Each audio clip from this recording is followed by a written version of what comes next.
ఎవడు కోరికలు లేనివాడై పవిత్రుడై పక్షపాతరహితుడై భయమును వీడి కర్మఫలత్యాగి అయి నాకు భక్తుడగును అట్టివాడు నాకు మిక్కిలి ప్రీతిపాత్రుడు.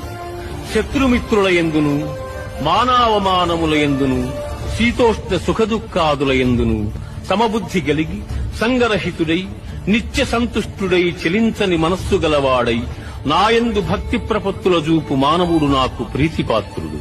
శ్రీకాళహస్తిలో ఉండేటటువంటి శివలింగం దగ్గరికి వెళ్లి ఒక్కసారి నమస్కారం చేస్తే సాయంతాండవ పొద్దు ఒరిగిపోతున్నప్పుడు, ఇక ప్రాణం మాటగా మారనప్పుడు, ఊపిరి అందక జీవుడు కొట్టుకుంటున్నప్పుడు కాళహస్తీశ్వరుడు ప్రత్యక్షమై ఆఖరి ఊపిరిని భగవన్నామంగా మార్చి వీడు ఆఖరి ఊపిరిలో భగవన్నామం చెప్పాడని తరింపచేస్తాడు. అందుకే సాయంతాండవ పొద్దు వాలిపోతున్నప్పుడు ఉపకారం చెయ్యగలిగినటువంటి లక్షణం ఉన్నటువంటి వాడు.